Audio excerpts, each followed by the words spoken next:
Welcome back. The UN General Assembly has seen a parade of world leaders take the stage this week.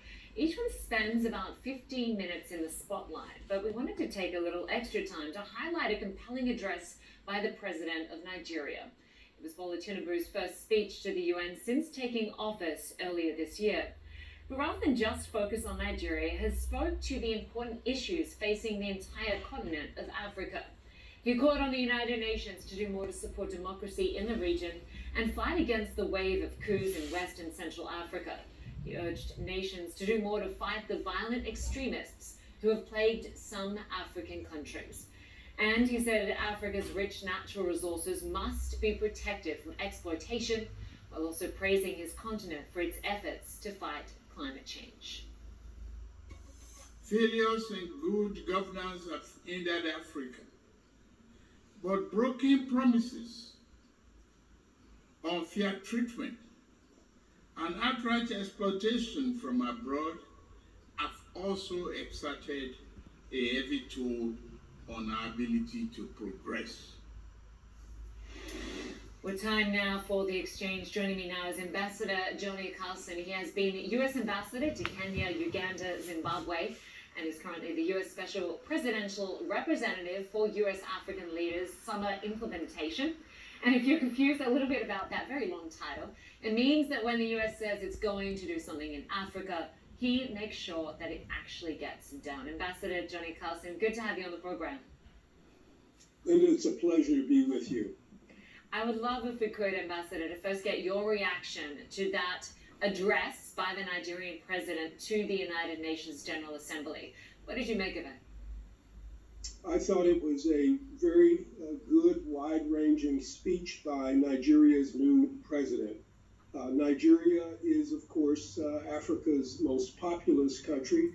It's its largest economy and its largest democracy. And I think that whenever a Nigerian president speaks, I think the African community and the global community should listen. I think he outlined a number of the major challenges facing his region and Africa today. Democratic backsliding, issues related to climate change, and issues also related to humanitarian problems.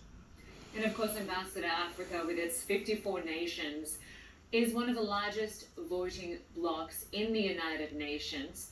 You represent the United States to the African nations. Take us through the priorities for this United Nations General Assembly. I think, let me say that the United States is using this opportunity to reaffirm its close ties and deepening relationships to the African continent. I'm here in New York to follow up on the very successful U.S.-Africa summit that occurred in December of 2022. At that time, President Biden invited some 49 of the 54 African countries to attend. In that summit, the president made a number of wide-ranging commitments. He committed the United States to provide $55 billion in assistance to Africa over the next 3 years.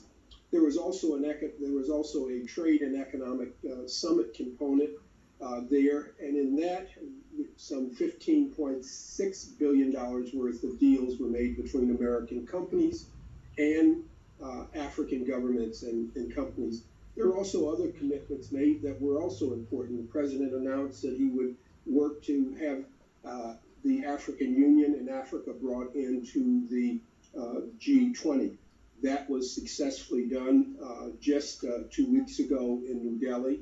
And the president renewed his commitment earlier this week when he advocated for Africa to have a permanent seat on the UN Security Council. I'm here talking to African leaders to find out how they believe we've done in partnering with them to fulfill our pledges and commitments made in December. Ambassador, I want to point out another comment by the Nigerian president today at the UN. He said, "To the rest of the world, I say, walk with us as true friends and partners. Africa is not a problem to be avoided or pitied. Africa is nothing less than the key to the world's future. What does the United States make of that comment, especially in light of the fact that so many countries within Africa have strengthened ties with countries like China and Russia in recent years? How is the US trying to further strengthen and develop those relationships?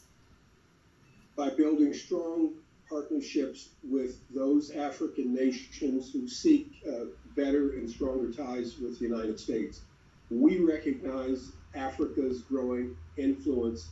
We recognize there are 54 members in the UN General Assembly. We recognize the fact that Africa is the youngest and fastest growing continent in the world. 17% of all people living on the global community are Africans. By 2050, 1 out of every 4 people on the globe will be African. We recognize that Africa is growing as a leading trading and commercial center. It is a place for us to invest and trade. And as we move increasingly towards a green economy, we recognize that many of the critical minerals that are required to transform us from fossil fuel economy to a green energy economy rest in Africa. So we see the need to be able to trade with Africa to buy minerals such as lithium, cobalt, nickel, and copper from the continent. These are all very important things. We need to look at Africa as a partner, as a friend, and as a place where we can do business and build stronger relationships. Ambassador Johnny Carson, great to get your perspective. Good to have you on the program. Thanks for your time.